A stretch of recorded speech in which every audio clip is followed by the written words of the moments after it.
आज हमको गाथा नंबर 71 से आज का स्वाध्याय अपन को करना है।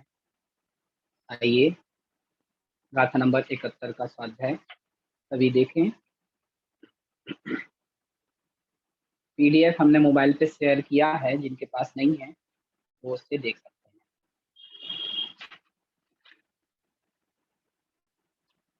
हमारा लक्ष्य है प्रतिदिन अपन को 5 गाथाओं का स्वाध्याय करना है, इस प्रकार से, है ना। आइए गाथा नंबर 71। हेडिंग क्या है इसकी, सभी देख रहे हैं। वैराग्य के बिना भाव। क्या कह रहे हैं इसमें, आइए पहले उच्चारण देखेंगे। बिण ओ, बिण ओ, भक्ति, भक्ति, विहीनो, विहीनो, बिण ओ, भक्ति विहीनो, महिलाणम, महिलाणाम, रोदनम, बिना, नेहम, नेहम, महिलाणम, महिलाणम, रोदनम, बिना, बिना, नेहम। पूरी पंक्ति देखें। बिनो भक्ति विहीनो, महिलाणम, रोदनम, बिना, नेहम। दूसरी पंक्ति। चागो, चागो, बेरग, बेरग, बिना, बिना, चागो, वेरग, बिना, ए दे दो, ए दे दो, बारिया, बारिया, भणिया, भणिया। आइए पूरी गाथा फिर से देखते हैं। बिनो भक्ति विहीनो, महिलाणम, रोदनम, बिना, नेहम। चावो वैराग्य बिना, ए दे दो, बारिया, भणिया। फिर से उच्चारण करें। बिनो भक्ति विहीनो, महिलाणं, रोदनं, बिना, नेहम। चावो वैराग्य बिना, ये दे दो, बारिया, भरिया, ये दे दो, बारिया, भणिया। आइए गाथा के प्रत्येक पद का अपन अर्थ देखते हैं। क्या कह रहे हैं इस गाथा में, अन्वयार्थ से देखें। भक्ति विहीनो, भक्ति अर्थात भक्ति से, विहीने माने रहित, भक्ति से रहित, बिना ओ यानी विनय। पहली पंक्ति का पहला पद बिना ओ, बिना ओ अर्थात विनय। विनय कैसी, भक्ति विहीनो, भक्ति से रहित विनय। दूसरे नंबर पे क्या कहा, महिलाणम, रोदनम, महिलाओं का रोना। बिना हम, बिना णे माने स्नेह, स्नेह के बिना महिलाओं का रोना, रोदन करना। और फिर क्या कहा तीसरे नंबर पे, चागो बैरग बिना। चागो, चागो मतलब क्या है, त्यागो। चागो अर्थात त्याग, त्याग किसके बिना, वैराग्य बिना, त्यागो, चागो, वैराग्य के बिना त्याग। फिर से देखें, तीन बात इस गाथा में कही गई आचार्य भगवान के द्वारा। पहली बात क्या कही, भक्ति विहीनो विनयो, भक्ति के बिना जो विनय है वह।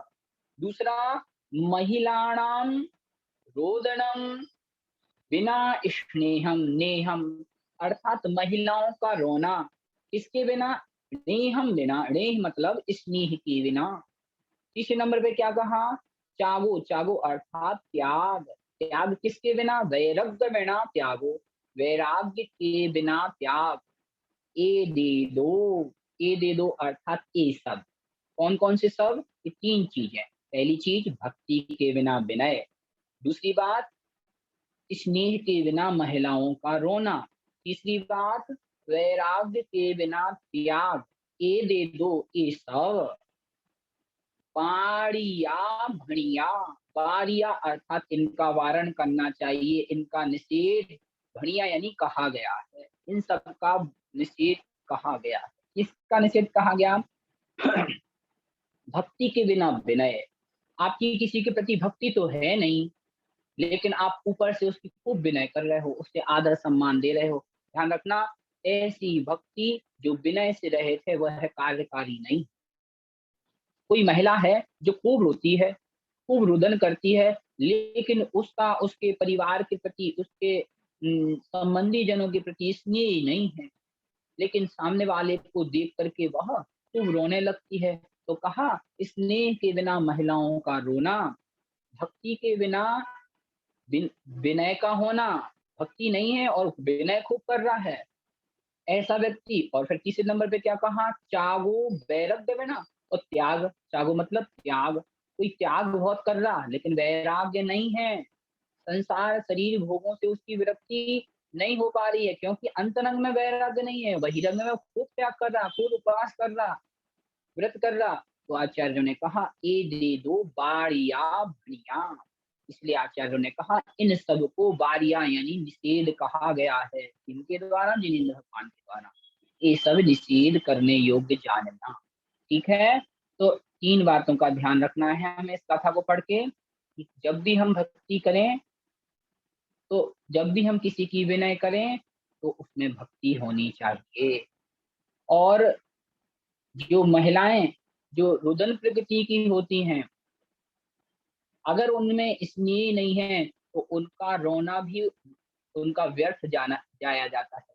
इसलिए रोने के साथ साथ अगर स्नेह भी उनमें हो अपने संबंधियों के प्रति, तभी वह सार्थक होता है। और तीसरे नंबर पे क्या कहा, वैराग्य बिना त्यागो, और वैराग्य के बिना त्याग, अर्थात त्याग तो करना है, लेकिन वो त्याग कब सार्थक होगा, जब हमारे अंदर वैराग्य होगा, तभी वह त्याग हमारा सार्थक होने वाला है। इसी बात को कहा, ए दे दो बारिया भणिया, इन सबको बारिया अर्थात निषेध, भणिया यानी कहा गया है।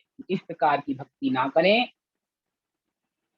इस प्रकार की विनय ना करें जिसमें भक्ति ना हो, इस प्रकार का रुदन ना करें जिसमें स्नेह ना हो, इस प्रकार का त्याग ना करें जिसमें वैराग्य ना हो।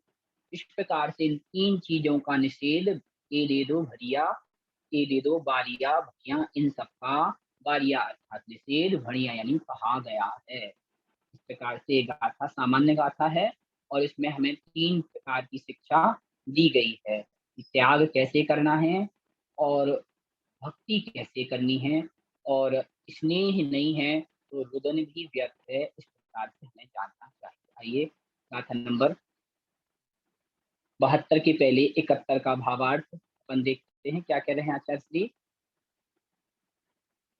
भीतर में यदि पूज्य पुरुषों के प्रति भक्ति अथवा श्रद्धा नहीं है, तो उनके प्रति किया गया विनय कार्यकारी नहीं है। अंदर में, अंतरंग में स्नेह के बिना महिलाओं का रुदन भी व्यर्थ ही है, वह किसी के ऊपर प्रभाव नहीं डालेगा, चाहे वह कितना भी रोते रहे। अगर स्नेह है तो थोड़ी सी बात पे भी सामने वाला पिलक जाएगा। तीसरे नंबर पे क्या कहा, वैराग्य बिना संसार का त्याग मुक्ति का हेतु नहीं हो सकता, अतः ये जीवों के लिए प्रतिषिद्ध ही कहे गए हैं। इस प्रकार से हमने आज समझा। आइए गाथा नंबर 72 का अर्थ देखते हैं, क्या कह रहे हैं 72 में, पहले उच्चारण करें। हेडिंग क्या है इसकी, भाव शून्य क्रिया से अलाभ, लाभ नहीं है। आप संसार में कोई भी क्रिया कर लें, व्रत कर लें, नियम पालन कर लें, लेकिन यदि आपके उसमें भाव नहीं लग रहे हैं, आपकी उसमें रुचि नहीं है, तो वह आपकी क्रिया फलदायी नहीं होने वाली। इसी बात को आचार्य भगवान 72 नंबर गाथा में कह रहे हैं। ये उच्चारण करें, सुहडो, सुहडो, सूरत, सूरत, वीणा, वीणा, सुहडो, सूरत, वीणा, महिला, महिला, सोहग, आधा गा और पूरा गा दोनों को उच्चारण करना है। तो हग, रहिद, परिसोहा, महिला, सोहग रहित परिसोहा। पूरी पंक्ति देखें। सुहडो सूरत बिना महिला सोहग रहित परिसोहा। दूसरी पंक्ति। वैरग वैरग णाण प्राण वैरग्णाण संयम संयम हीणा हीणा वैरग्णाण संयम हीणा खवणा खवणा न किम ती लभन्ते लभन्ते लभन्ते। आइए पूरी गाथा फिर से देखें। 72 नंबर गाथा। सुहडो सूरत बिना महिला सोहग रहित परिसोहा वीरांगणान संयम हीना खवना न किंपि लभन्ते। फिर से देखें। सुहडो सूरत बिना महिला सोहग रहित परिसोहा वैरागणान संयम हीना खवनान किंपि लभन्ते। आइए अर्थ देखते हैं। बहुत ही सुंदर गाथा और बहुत ही सुंदर भाव को यह गाथा कह रही है हमारे लिए। क्या कह रहे हैं?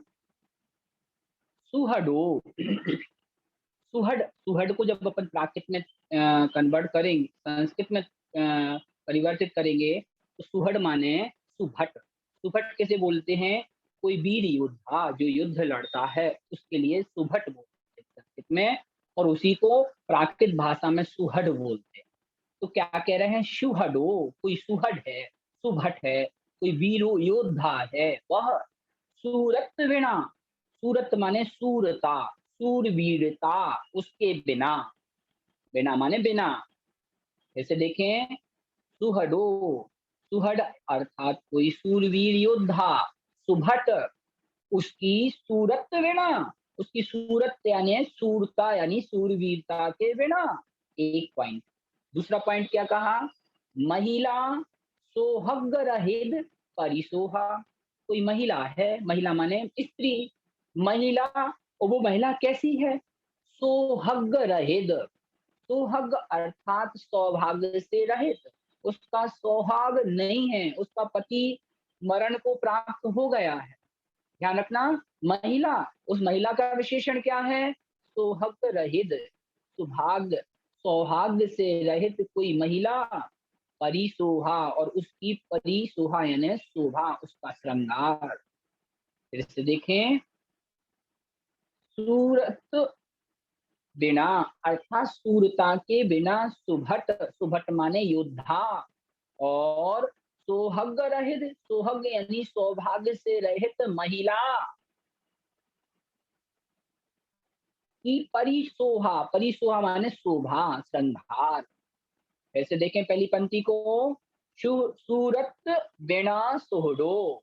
सूरत यानी सूरवीरता के बिना, सोहडो यानी कोई सुभट, सुभट माने कोई योद्धा, और सौभाग्य रहित महिला परिसोहा, और सौभाग्य से रहित महिला का श्रृंगार। परिसोहा माने उसकी शोभा, उसका श्रृंगार।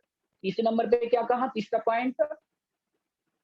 राण संयम हीना वैरग्य। राण यानी ज्ञान, संयम यानी संयम, इनसे हीन यानी रहित वैराग्य। कोई वैरागी पुरुष है लेकिन उसके पास ना तो संयम है ना ही ज्ञान है, तो उससे रहित वह वैरागी। खबणाना किंपि लभन्ते। ऐसा खबणा अर्थात छपणक, छपणक यानी जो कर्मों के क्षय करने के लिए तत्पर है, ऐसा कोई मुनि। किम क्या, पी यानी भी, किम किम अर्थात किमपि अर्थात कुछ भी, लभन्ते यानी न लभन्ते यानी प्राप्त नहीं करता। फिर से देखें।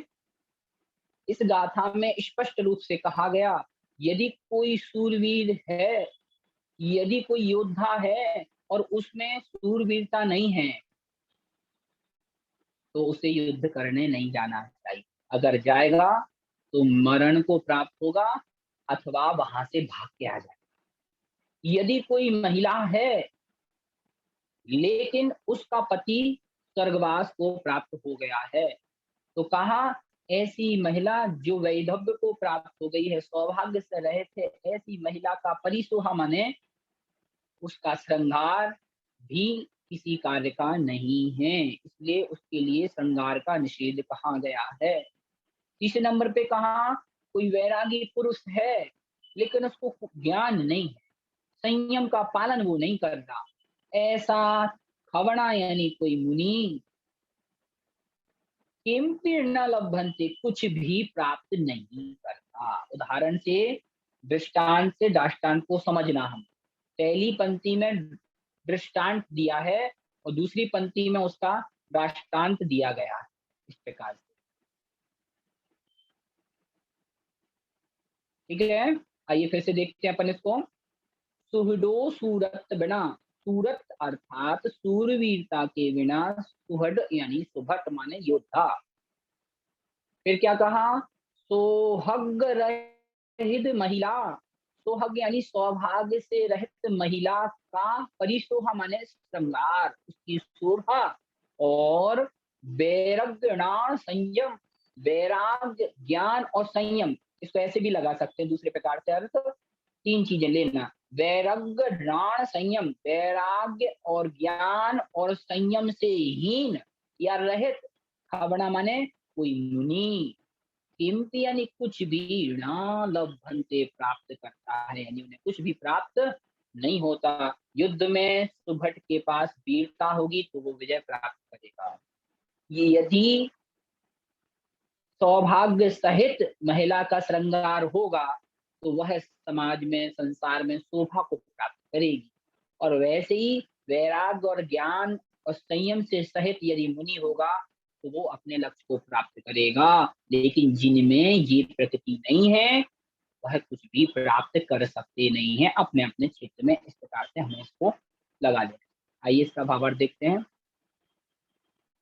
सूरता वीरता रहित योद्धा, सुभट, सुहाग सौभाग्य से रहित स्त्री का श्रृंगार उसकी शोभा, वैराग्य ज्ञान संयम से रहित मुनि कुछ भी प्राप्त नहीं करते।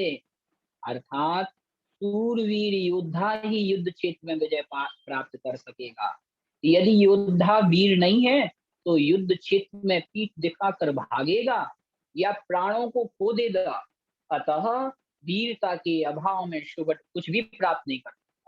इसी के आगे कहा, नारी की शोभा उसका सुहाग है, सुहाग रहित स्त्री का श्रृंगार उत्तम कार्य करके सफलता प्राप्त नहीं करता। वास्तव में वैधव्य प्राप्त होते ही कुलीन स्त्रियों को श्रृंगार का त्याग कर देना चाहिए। इस प्रकार से आगे भी इसमें वर्णन आ रहा है। तो इस गाथा में हमें तीन चीजें कही गई, जिसमें से दो उदाहरण हैं। उन दो उदाहरण के माध्यम से तीसरा मुनि के लिए संबोधन दिया गया। मैंने आपको कहा था ना कि कुंद कुंद महाराज ने शुरू की गाथाओं में श्रावक के लिए कथन दिया, अब आगे की गाथाओं में मुनि के लिए संबोधन दे रहे। और क्या कह रहे हैं इस गाथा में मुनि के लिए, हे मुनि, हे क्षपणक, तुम ध्यान रखो कि जिस प्रकार से वीरता के बिना योद्धा शोभा प्राप्त नहीं करता, सौभाग्य के बिना महिला का श्रृंगार शोभा प्राप्त नहीं करता, उसी प्रकार से यदि वैराग्य नहीं है, ज्ञान नहीं है, संयम नहीं है, इससे रहित कोई खपड़ा खबड़ा अर्थात कोई मुनि है, वह भी किमपि न लभन्ते, किमपि अर्थात कुछ भी वह अपने जीवन में प्राप्त कर सकता नहीं। इस प्रकार से वैराग्य मुनि के लिए उसका वैराग्य, उसका ज्ञान और उसका संयम ही उसका परम आभूषण हुआ करता है। यह संबोधन आचार्य श्री ने इस गाथा में अनगार के लिए दिया। आइए गाथा नंबर 73 क्या कह रहे हैं हेडिंग में, अज्ञानी और विषयासक्त जीवों की दशा कैसी है। हम संसारी जीवों के लिए आचार्य भगवान कुंद कुंद महाराज मार्गदर्शन दे रहे हैं और बता रहे हैं कि हम अज्ञानी भी हैं और संसार में 5 इंद्री और 6वें मन के विषयों के अधीन भी हैं। तो हमारी दशा कैसी है, यही बात इस गाथा में बता रहे हैं। आइए उच्चारण करें। वत्तु वत्तु समग्गो समग्गो, वत्तु समग्गो मूढ़ो मूढ़ो, वत्तु समग्गो मूढ़ो, लोही लभ्भई फलम जहा पच्छा पच्छा, लोही लभ्भई फलम जहा पच्छा। अगली पंक्ति देखें। अन्नानी अन्नानी, जो विषया विषया, सतो सतो, लहई तहा चीवम लही तहा चीवम। पूरी गाथा उच्चारण करें। वत्तु समग्गो मूढ़ो, लोही लभ्भई फलम जहाँ पच्छा, अन्नानी जो विषया, सत्तो लहई तहाँ चेवम। वत्तु समग्गो मूढ़ो, लोही लभ्भई फलम जहाँ पच्छा, अन्नानी जो विषया, सत्तो लहई तहाँ चेवम।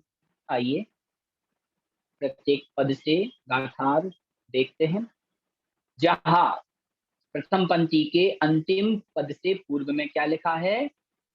जहा, जहा माने जैसे। शुरू में आ जाए। वत्तु समग्गो मूढ़ो, वत्तु यानी वस्तु से, पदार्थों से, समग्गो यानी सहित, वस्तु अर्थात समस्त वस्तुओं से, समस्त पदार्थों से, समग्गो यानी युक्त, मूढ़ यानी कोई मूढ़ मने अज्ञानी मूर्ख, लोही अर्थात लोभी पुरुष, फलम फल को, पच्छा यानी बाद में, पश्चात, पश्चा माने बाद में, पश्चात, लभई लभई लभई माने प्राप्त करता है। उदाहरण क्या दे रहे हैं आचार्य श्री? जैसे कोई समस्त वस्तुओं से सहित मूढ़ लोभी पुरुष, ऐसा कोई पुरुष है जिसके घर में खूब पैसा है, खूब पदार्थ, खूब प्रकार की वस्तुएं हैं, लेकिन वह मूर्ख अज्ञानी लोभी उसके फल को बाद में प्राप्त करता है, वह नहीं भोगता अपने धन को। कई कई लोग ऐसे रहते हैं जो अपने यहाँ खूब धन है, खूब संपत्ति है, उसका भोग नहीं करेंगे, तो कहा उसका फल कौन भोगता? बाद में भोगता कौन? अन्य लोग। पता चला कि खुद तो अभाव में जिए, बाद में पड़ोसियों ने उसके धन को भोगा, चले गए, दूसरों ने उससे लाभ उठाया। तो यही बात यहाँ कह रहे हैं कि वस्तु समग्गो मूढ़ो लोही, वस्तु से सहित कोई मूर्ख लोभी पुरुष, जहां माने जैसे, पच्छा यानी बाद में, फलम लभ्भई फल को प्राप्त करता है, किसी फल को प्राप्त करता है, तहा, दूसरी पंक्ति में आखिरी में देखें, तहा माने वैसे ही। उदाहरण पहले दिया, अब दृष्टांत से दाष्टांत समझा रहे हैं। तहा माने उसी प्रकार, अन्नानी जो अज्ञानी पुरुष है, अन्नानी यानी जो अज्ञानी पुरुष है, वह विषयासक्तो, विषयों में, 5 इंद्रिय और 6वें मन के विषयों में आसक्त है। तो ऐसा विषयासक्त अज्ञानी जीव भी एवं चाधन एवं इसी प्रकार से, एवं यानी इसी प्रकार से, जिस प्रकार से वह लोभी बाद में फल को प्राप्त करता है, वैसे ही अज्ञानी जीव जो विषयासक्तो, विषयों में आसक्त है, वह भी पच्छा माने बाद में ही फल को प्राप्त करता है।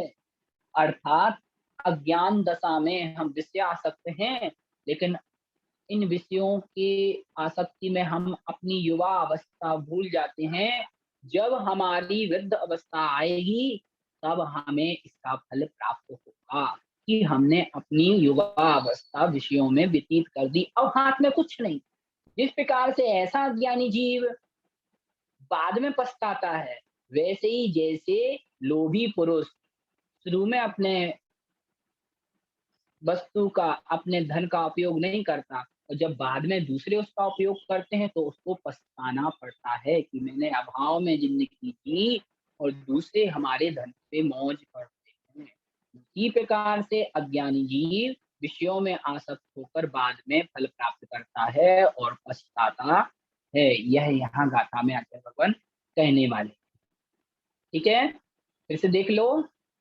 वस्तु समग्रो मूढ़ो, वस्तु यानी पदार्थों से समग्रो यानी सहित कोई मूर्ख, लोही यानी लोभी जीव, जहां माने जैसे, पच्छा यानी बाद में, फलम लभई फल को प्राप्त करता है, कहा यानी उसी प्रकार, अन्नानी जो अज्ञानी जीव है वह भी विषयासक्तो संसार के विषयों में भोगों में आसक्त होता हुआ, कहा चैवम इसी प्रकार से, जिस प्रकार से लोभी व्यक्ति उसी प्रकार से फलम लह्यई अर्थात फल को प्राप्त होता है। भावार्थ से देखेंगे।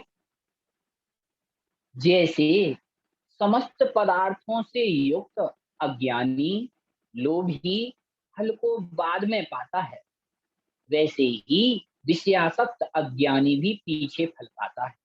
यहाँ आचार्य देव का यह भाव है कि मूर्ख अज्ञानी समस्त पदार्थों के रहते हुए भी उसका फल बाद में पाता है, क्योंकि यदि मूर्ख लोभी को सौभाग्य से बहुत सी संपत्ति मिल जावे, अगर मूर्ख और लोभी पुरुष को उसके सौभाग्य से, पूर्व पुण्य के उदय से बहुत सी संपत्ति मिल जावे, तो उससे पराये दूसरे लोग ही चैन उड़ाते हैं, किंतु उसके बंधु बांधव और वह तो भूखों ही मरते रहते हैं, तो हमको सुख नहीं भोग पाता। आपने मम्मन सेठ की कथा सुनी होगी, जो राजगृही में था। उसके पास एक ऐसा वेल था जो सोने का वेल था और उसमें हीरे माणिक मोती जड़े हुए थे। ये भी उफनती नदियों में से बरसात के सीजन में वह लकड़ियां बीन रहा था। तो राजा की रानी जो छेलना देखती है महल से, तो वो राजा से कहती, देखिए कितना निर्धन है। जब उसको बुलाया जाता है और उस मम्मन सेठ से पूछा जाता है क्या बात है, तो वो क्या कहता है, मेरे पास सिर्फ एक बैल है और मैं चाहता हूं कि उसका जोड़ा मेरे पास हो जाए, एक बैल और हो। तो राजा कहता, बस इतनी सी बात, इतनी सी बात के लिए तुम अपने प्राण जोखिम में डाले थे? चलो मेरी बैलशाला में चलो और वहां तुम्हें जिस नस्ल का बैल अच्छा लगे पसंद कर लो, ले जाओ। मंत्री उसको लेके जाते हैं, लेकिन वह कहता है, राजन आपकी इस गौशाला में जहाँ बैल बंधे हुए हैं वहां पे एक भी बैल ऐसा नहीं जो मेरे जैसा। अभी आश्चर्यचकित। और जब उसके घर वो सब जाते हैं तो वो तहखाने में ले जाता है और तहखाने में अंधकार में राजन देखते हैं ये चमचमाता हुआ रत्नों से जड़ित सोने का बैल। वह कहता है मम्मन सेठ, राजन मुझे इसके जैसा एक और बैल चाहिए, इसके लिए मैं श्रम कर रहा था। तब राजा कहते हैं, तुम्हारे लिए धिक्कार है, इतना धन संपत्ति होते हुए भी तुम सुख से नहीं जी रहे हो और की चाहे किए हो, बाद में तुम्हारे इस धन पे दूसरे मजे उड़ाएंगे। यही दशा हम सबकी है। कुछ लोग, हम भी ऐसे ही करते हैं, हमारे पास बहुत संपत्ति है तो आचार्यों ने कहा हम अभी अज्ञानी हैं और अज्ञान दशा में हम अपने आत्म तत्व को नहीं समझ रहे हैं।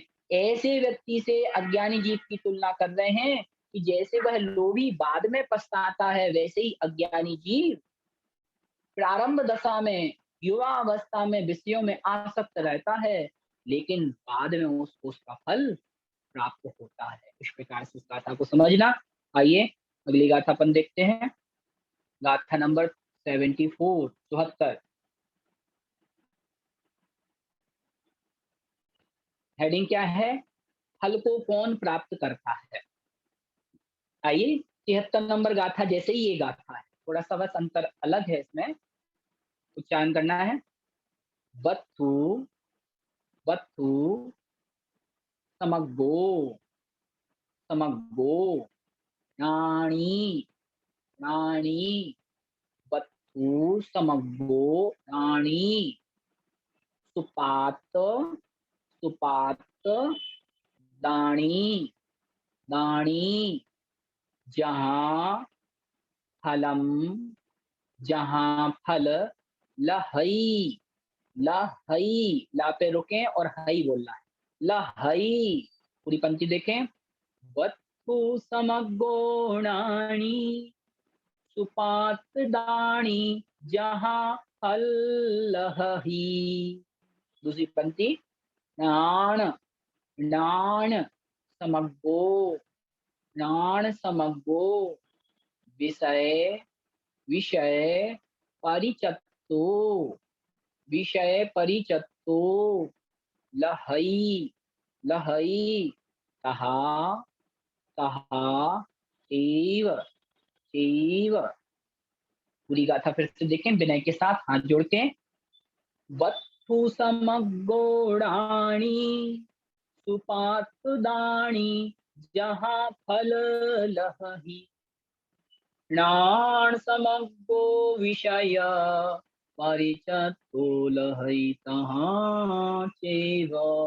फिर से देखें, वत्थु समगोणानि सुपातुदानि जहां फल लहहि, नाण समग्गो विषय परिचत्तो लहई तहां चैव। ध्यान रखना, मुनि श्री सुधा सागर महाराज जी हम लोग से कहा करते, आप जब भी कुंद कुंद महाराज की गाथाएं पढ़ें और उसमें से आपको जो गाथाएं हृदय को छू जाएं, उन कुछ गाथाओं को जरूर याद करें। मैं भी आपसे ही कह रहा हूं मुनि श्री की प्रेरणा से कि आप पूरी 167 गाथाएं हैं इस ग्रंथ में, अभी आप 74 नंबर गाथा पढ़ रहे हैं, माने 90 गाथाएं अभी भी आपको पढ़ना शेष हैं। तो जितनी गाथाएं आप पढ़ रहे हो, पढ़ने के बाद एक डायरी बनाइए और उस डायरी में जो आपको इम्पोर्टेंट लग रहा, कि आपको लग रहा कि इस गाथा में बहुत अच्छा कोटेशन हमको मिल रहा है, बहुत अच्छा तत्व तत्व मिल रहा है, उस गाथा को नोट करें और उस गाथा को याद करें। और जब कभी भी आप मंदिर में माला फेरने बैठे, घर में माला फेरने बैठे, तो जो गाथा आपने याद की थी, जाप करते समय उस गाथा को और उस गाथा के अर्थ को गुनगुनाएं।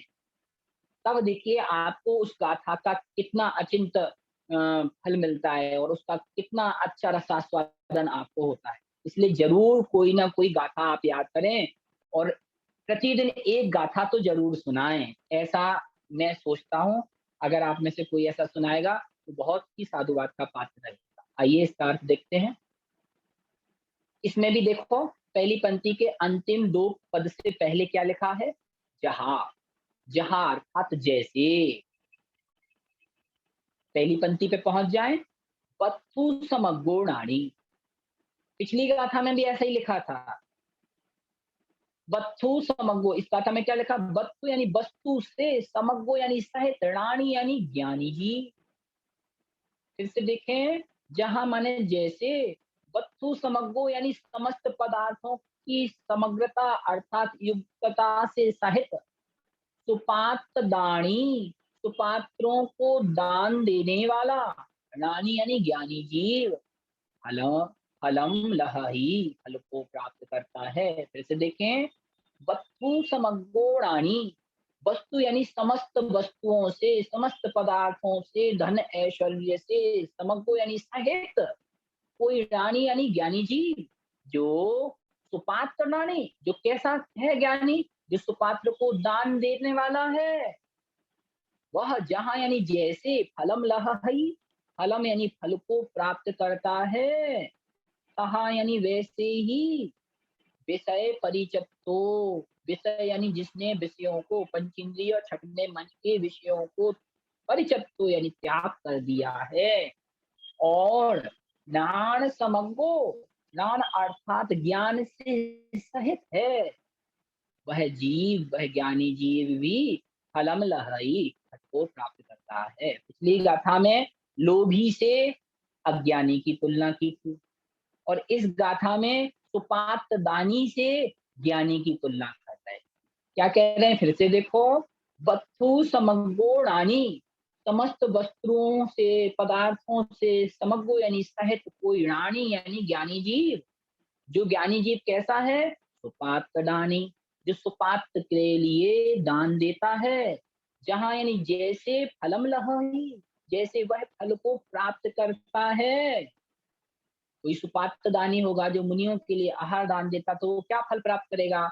उत्तम भोग भूमि में जन्म लेगा या स्वर्ग सुख को प्राप्त करेगा, उत्तम उत्तम सुखों को प्राप्त करेगा। तो जैसे कोई ज्ञानी सुपात्र दानी समस्त वस्तुओं से सहित जो फल को प्राप्त करता है, वैसे ही विषय परिचित तो जिस ज्ञानी जीव ने विषय यानी पांच इंद्रिय और छठवें मन के विषयों भोगों को परिचित यानी त्याग कर दिया है, और उसके साथ साथ ज्ञान समग्रो, ज्ञान यानी ज्ञान से भी सहित है, वह भी एवं इसी प्रकार से फलम लहाई फल को प्राप्त करता है।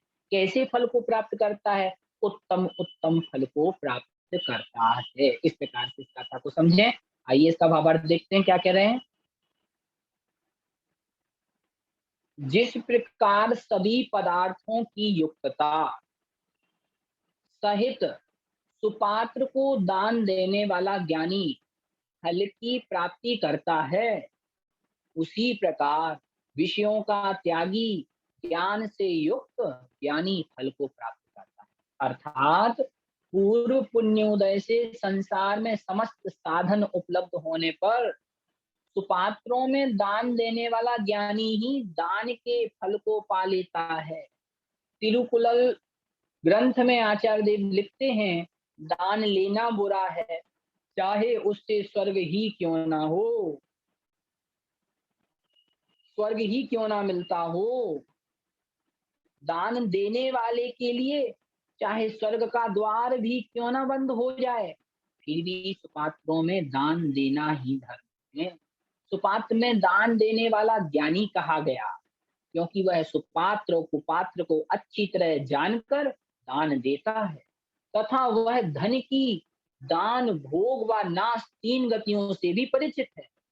ज्ञानी सुपात्र दान में ही दान करता है, सुपात्र को ही दान देता है। और जो अज्ञानी जीव हैं, वे ख्याति पूजा लाभ की भावना से पात्र और अपात्र उनमें विवेक नहीं करते, चाहे पात्र हो चाहे अपात्र हो, यदवा तदवा दोनों को दान करता है, तो वह अज्ञानी जानना। ज्ञानी दान के फल को प्राप्त कर लेता है।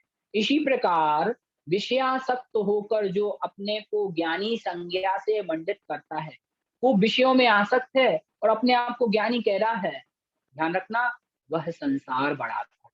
जबकि विषयों का त्याग ज्ञानी का ज्ञान का फल चारित्र धारण कर आराधना की साधना से साध्य को सिद्ध कर मुक्ति प्राप्त करना है। ध्यान रखना, विषयों के त्याग के साथ ज्ञानी के जो ज्ञान है उसका फल भी उसके अंदर होना चाहिए। और ज्ञानी के ज्ञान का फल क्या है? चारित्र धारण करना। अगर कोई ज्ञानी है लेकिन चारित्रवान नहीं है, इसका मतलब अभी उसने ज्ञान प्राप्त किया नहीं, वह अभी भी अज्ञानी है। इस प्रकार हमें समझना चाहिए। ये गाथा आपने देख ली। आइए अगली गाथा देखते हैं, 75 नंबर गाथा। जिसको भी जो प्रश्न है अपना नोट करते जाएं, और अभी इस गाथा के बाद, पांचवी गाथा के बाद हम आपके प्रश्न लेंगे। और जिसको भी कुछ रिवीजन संबंधी है तो इसकी रिकॉर्डिंग आपके ग्रुप में डाली जाएगी, और आप उससे उच्चारण और जो भी आपका छूट गया है वह उससे आप रिपीट कर सकते हैं। और जो भी प्रश्न फिर रहे तो अगली कक्षा में प्रथम में आप हैंड रेज करके उसे पूछ सकते हैं। आइए 75 नंबर गाथा देखते हैं।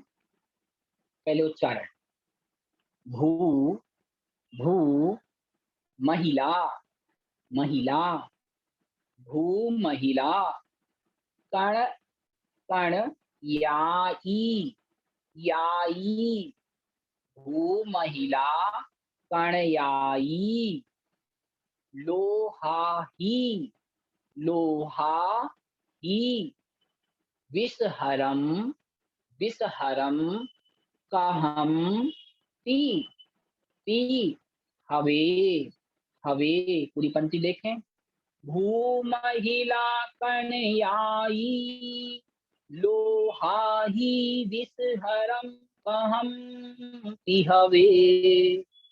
दूसरी पंक्ति, सम्मत सम्मत, नाण नाण, वीरगो वीरगो, सम्मत्यनाण वीरगो, सह मंतेन मंतेण जीर्णोद्दिठम, आधे दा को अलग पढ़े और पूरी दा में छोटी की मात्रा लगा के अलग पढ़ना। जीर्णोद्दिठम, ठीक है। आइए पूरी गाथा फिर से देखें विनय के साथ हाथ जोड़कर। भूमहिला कणयायी लोहाही विषहरम कहम हवे सम्मतणान वैराग्यो सहमंत्रेण जीर्णोद्दिठम्। फिर से देखें। भूमहिला कणयायी लोहाही विषहरम कहम हवे सम्मतणान वैराग्यो सहमंत्रेण जीर्णोद्दिठम्। आइए गाथा के प्रत्येक पद का अर्थ देखें। हेडिंग में क्या कहा है इस गाथा में? समुचित अर्थात सम्यक ज्ञान ही वैराग्य और औषधि है। इसी बात को इस गाथा में कह रहे हैं उदाहरण के माध्यम से। भू, भू माने भूमि, महिला, महिला माने स्त्री, कणयायी, कणयायी अर्थात कनक, कनक माने सोना, स्वर्ण, कणयायी यानी कणय। इसको तोड़ेंगे जब अपन इसको पदच्छेद करेंगे इसको, तो कणय धन आई, दीर्घ संधि हो जाएगी इसमें। कणय माने कनक, कनक माने स्वर्ण, स्वर्ण आई माने आदि। फिर से देखें। भू माने भूमि, महिला यानी स्त्री, कणक आदि, कनक माने सोना आदि। फिर क्या कहा? लोहाही, लोहाही माने लोभ रूपी अहि। तोड़ेंगे जब पद को तो लोह धन अहि, अहि माने सांप, सर्प को, विषधर को संस्कृत में प्राकृत में अहि बोलते हैं। तो लोह धन अहि, तो दोनों को जोड़ दिया तो बन गया लोहाही, अर्थात लोभ रूपी अहि, अहि माने सांप।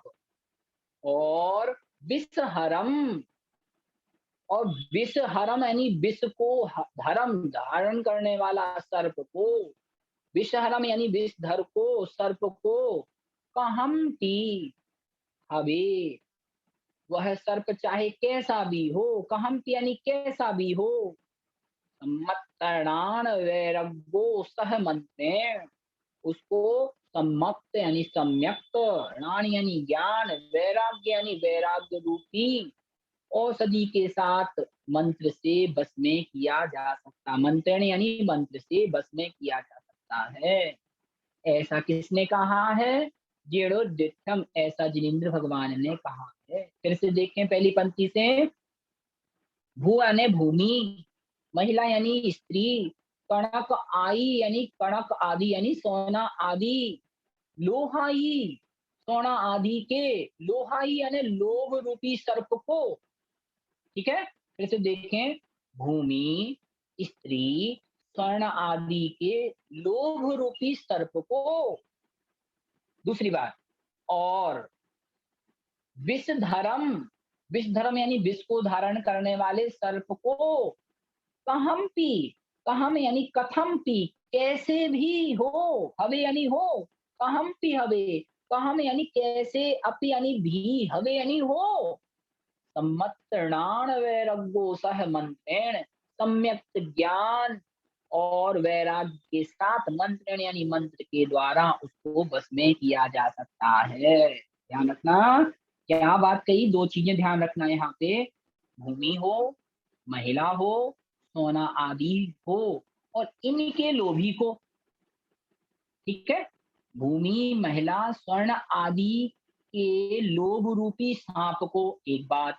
और दूसरी बात क्या कही? विषहरम, विषहरम यानी कोई विषधर भी हो, साक्षात सही का सांप भी हो। दो तुलना रखना, एक सांप वह जो भूमि, महिला, स्वर्ण आदि के लोभ रूपी सांप है, या रूपक हो गया। एक सांप वह जो भूमि, स्त्री यानी महिला, स्वर्ण आदि के लोभ रूपी सांप है, और दूसरा सांप वह जो साक्षात विष को धारण करने वाला विषधर है। इन दोनों को कहमपि हवे, कहमपि यानी कैसे भी हो, कहमपि यानी कैसे भी हो, सम्मतणान वैरग्यो, सम्यक, ज्ञान यानी ज्ञान, वैराग्य यानी वैराग्य के सह यानी साथ मंत्रेण मंत्र के द्वारा वशीभूत किया जा सकता है। जैसे कोई लोभ रूपी सर्प हो तो उसको सम्यक ज्ञान और वैराग्य से वशीभूत किया जा सकता है। और अगर कोई साक्षात विषधर है तो उसको मंत्र के द्वारा वश में किया जा सकता है। ऐसा किसने कहा है? जीर्णोद्यतम, ऐसा जिनेंद्र भगवान ने कहा है। जिनेंद्र भगवान के द्वारा ऐसा कहा गया। ठीक है, स्पष्ट हो गया। इसके भावार्थ से देखते हैं क्या कहते हैं भावार्थ में।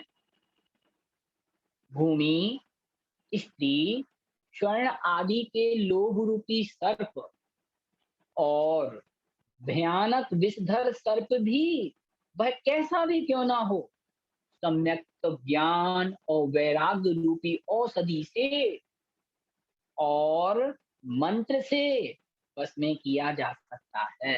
अर्थात संसार में जितना युद्ध, जितना झगड़ा है, वह जड़, जोरू और जमीन का है।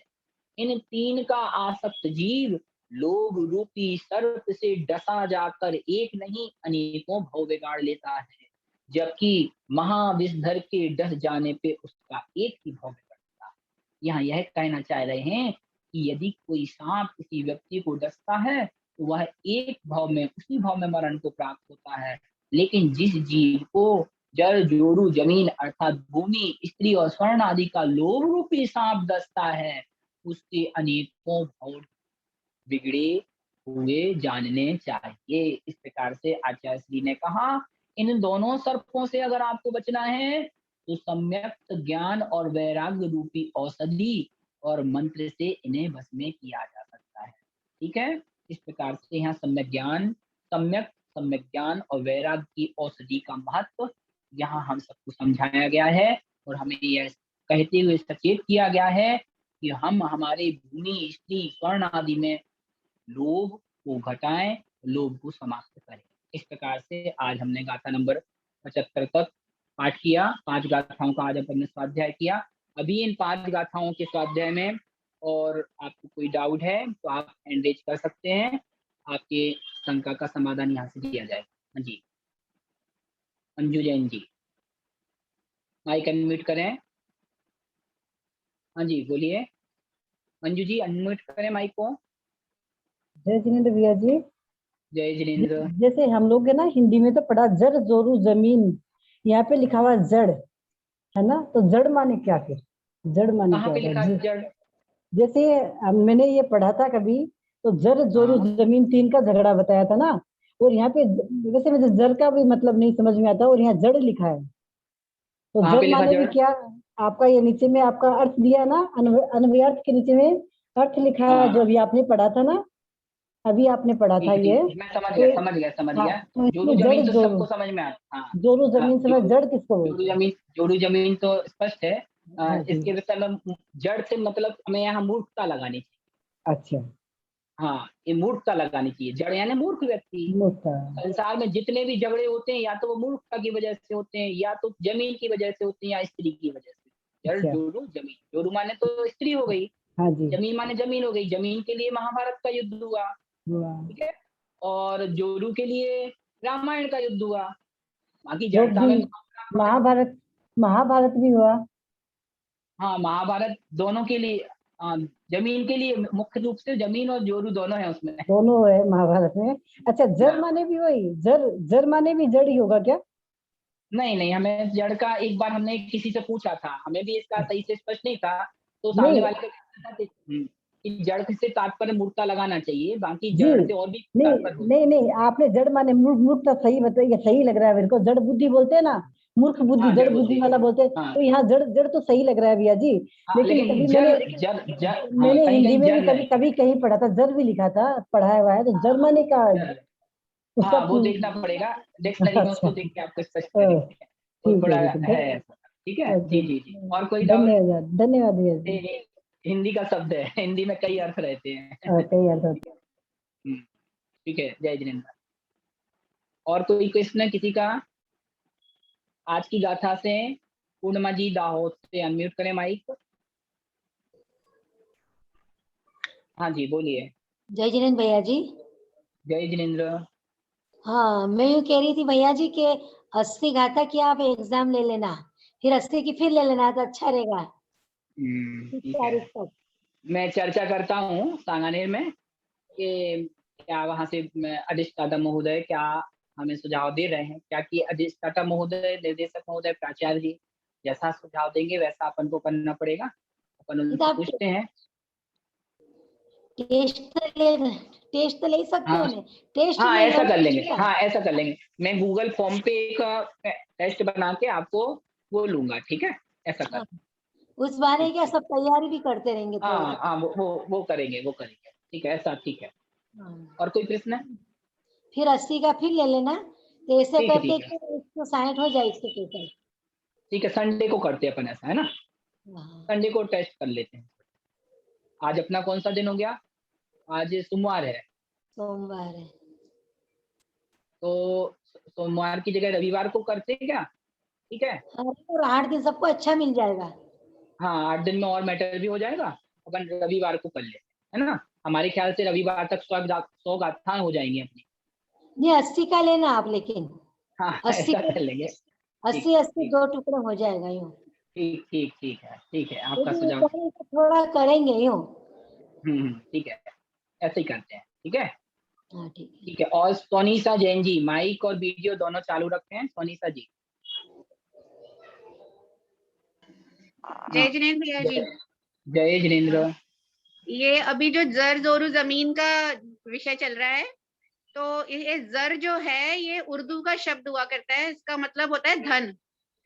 ठीक है, ठीक है, तो स्पष्ट हो गया, धन्यवाद आपके लिए। तो ये धन जो अब मेरे को तो यहाँ ये पूछना है कि स्त्री झगड़े का कारण क्यों बनती है। हालांकि महाभारत स्त्री के पीछे हुई, पर अगर ये पुरुषों के लिए तो बता दिया कि स्त्री झगड़े का कारण है, और अगर हम स्त्रियों के लिए फिर क्या झगड़े का कारण है? आप अपने ऊपर मत लगाइए, आपके लिए नहीं कह रहे हैं। ध्यान नहीं रखना, नहीं, मैं मोक्ष मार्ग प्रकाशक पढ़ना कभी, पंडित टोडरमल जी ने लिखा है मोक्ष मार्ग प्रकाशक, उसमें कहा है पराधीन सुख कहाँ। मोक्ष मार्ग प्रकाशक बहुत अच्छा ग्रंथ है और पंडित रतनलाल जी बेनाडा जी ने हम सबको पढ़ाया सांगत में। उसमें वो कहते हैं कि सुख कहाँ, तो उन्हें 2 पॉइंट रखती मोक्ष मार्ग प्रकाशक में टोडरमल जी ने, जहाँ आकुलता नहीं निराकुलता माही सुख, ऐसे उन्होंने डुंडारी भाषा में लिखा। निराकुलता, जहाँ निराकुलता है वहां सुख, और दूसरा उन्होंने कहा पराधीनता, जहाँ पराधीनता नहीं है वहां सुख। तो स्त्री पर्याय की ये अपन कह सकते हैं, आज के युग में तो स्त्री बहुत एक्सपर्ट हो गई है, अपने पैरों पे खड़ी हो गई है, फिर भी कहा है कि स्त्री पर्याय में पराधीनता का जोड़ ज्यादा है, इसलिए सुख की कमी हो गई, इसलिए उसको सब लोगों ने क्या कर लिया, उसको झगड़े का हेतु बना लिया। जैसे बचपन में अगर रहेगी तो पिता के अधीन हो जाती है, बड़े हो जाएंगे तो कहा कि विवाह हो गया तो, फिर छोटे, फिर बुढ़ा वृद्धापन आ गया तो कहा कि बच्चों के अंडर में रहना, तो एक पराधीनता हो गई। हम आप और देख लें, जैसे हम कहीं नौकरी करने जाएं तो हमारा जो बॉस होगा, उस बॉस के अंडर में मैं मुंह पे तो कहूंगा हाँ जी हाँ जी हाँ जी, लेकिन पीठ पीछे तो कहूंगा अरे कहाँ से आ गया, पीछा छुड़ाना था इसको, कहेंगे कि नहीं कहेंगे? फिर अंदर हमेशा दुखी रहेंगे, क्यों? मैं उसकी पराधीन हूँ। तो जहां जहां पराधीनता रहेगी, चाहे वो पुरुष हो चाहे वो स्त्री हो, वहां दुख रहेगा। तो यहाँ स्त्री पर्याय में बहुलता है, सब में नहीं है, लेकिन बहुलता पराधीनता की ज्यादा है तो सुख नहीं है, और बहुलता पराधीनता की है तो लोग उसको दुख का हेतु बना लेते, उसको अपने अपना यानी उस पे अधिकार समझ लेते कि हम जैसा कहेंगे उसको वैसा करना पड़ेगा। इस कारण से कहा गया कि स्त्री की वजह से युद्ध हुए, एक कारण समझना चाहिए, बाकी और कोई बात नहीं। अपने तो तकरीबन हर शास्त्र में जहां भी ऐसे आता है, जैसे अब वो दशलक्षण जी की पूजा में भी संसार में विष बैल नारी तजी गए जोगी शरा, तो हाँ हाँ भी नारी। हाँ, इसको आपने समझा नहीं, आप उसको पढ़ना है। मोक्ष मार्ग प्रकाशक ने इसको, एक सदा सुखदास जी हुए हैं जयपुर के, पंडित सदा सुखदास जी, उनने रत्नकरण ने श्रावकाचार्य की डूडारी भाषा में व्याख्या लिखी, और उनने उसमें क्या लिखा, संसार में विष बेल नारी, इसकी बहुत अच्छी व्याख्या की है उन्होंने। और उनने कई लोग भैया लोगों ने क्या किया, जैसे अभी जन भारती प्रदीप जी भैया पीयूष ने जो छापी है, उसमें उनने कर दिया संसार में विष बेल विषयाभिलाषा तज गए जो। जबकि गुरुजी हमेशा बोलते कि पंक्ति में छेड़छाड़ नहीं करना, जो ध्यानत राय जी ने लिखी वही पढ़ना। अब फिर दूसरों ने कहा इससे तो महिलाओं को तकलीफ पहुंचती है, नारियों को तकलीफ पहुंचती है, उनके ऊपर आप कमेंट्स कर रहे हो। नहीं, तो गुरुजी ने बहुत अच्छे से समझाया, और सदा सुखदास जी ने समझाया, नहीं स्त्री के लिए किसी ने कमेंट्स नहीं किया, उसमें क्या लिखा सदाशिवदास जी ने? ना अरी। ना अरी यानी जिसके जैसा नहीं है, अरी यानी दुश्मन। दुश्मन। बहन के, हाँ, बहन के लिए नारी नहीं कहा, हाँ, बेटी के लिए नारी नहीं कहा, माँ के लिए नारी नहीं कहा। नारी उसको कहा जो विषयों में लगाए, जो संसार के भोगों में लगाए। पति अगर मंदिर जाना चाह रहा है तो वो कहे नहीं चलो अपन सैर सपाटे के लिए चलते हैं। आगे समझ में? तो नारी उसको कहा, माँ के लिए नहीं कहा। उसने ये नहीं लिखा संसार में बिस्बेल माँ, संसार में बिस्बेल बहन, संसार में बिस्बेल बेटी, ये 3 शब्द नहीं कहे।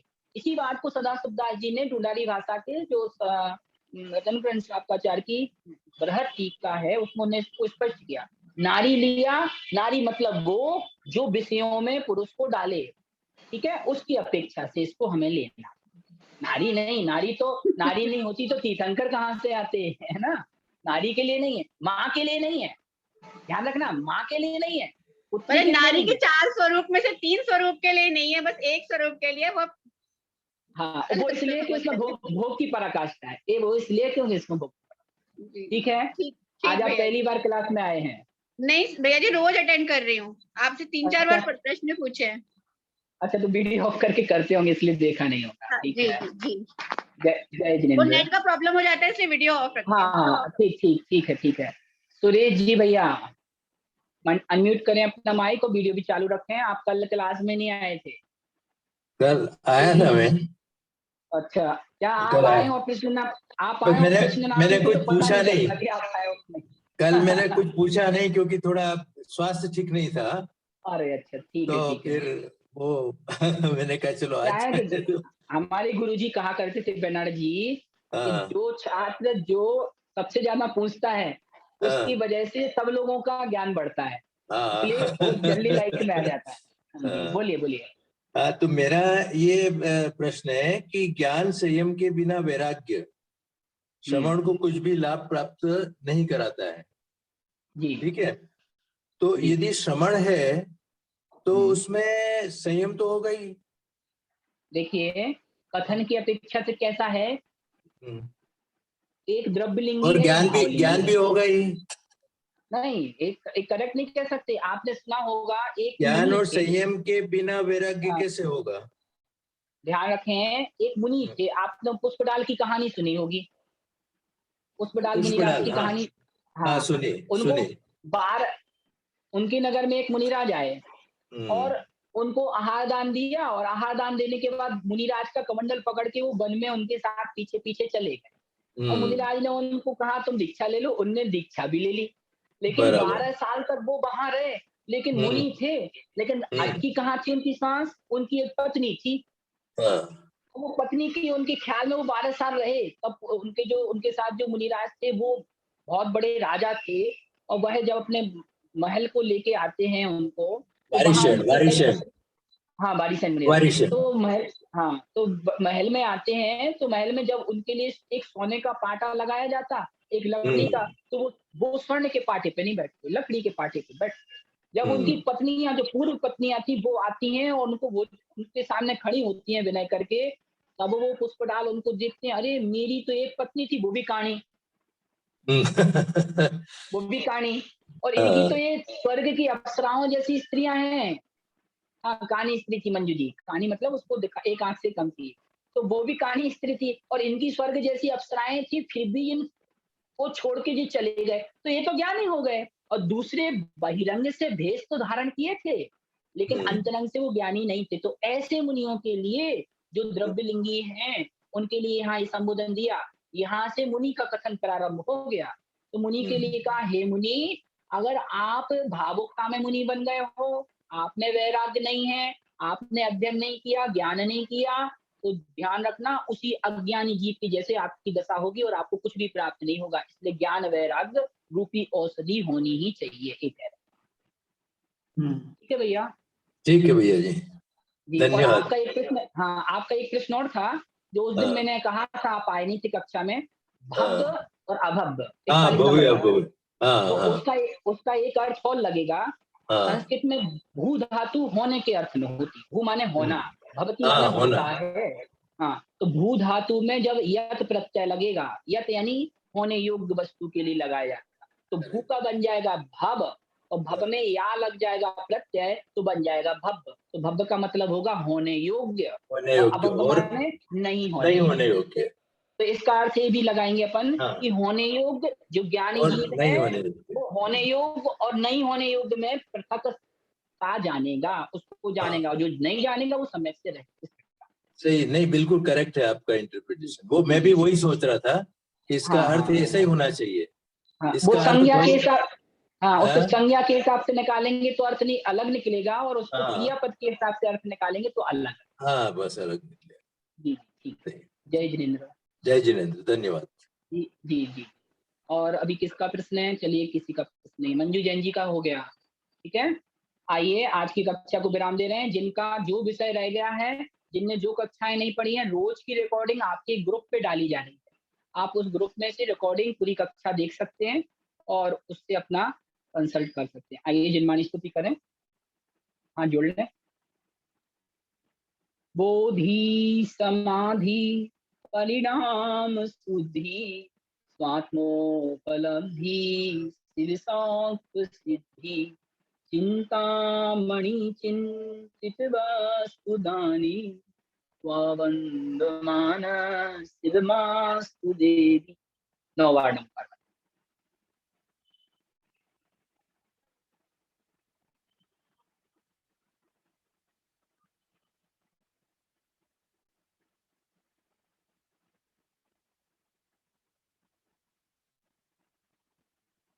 सभी के लिए जय जिनेन्द्र, जिनमाणी माता की जय। आज की कक्षा समाप्त। इसके बाद न्यायदीपिका की कक्षा होगी। आप इस लिंक को छोड़ के अगली लिंक को ज्वाइन करें, ठीक है।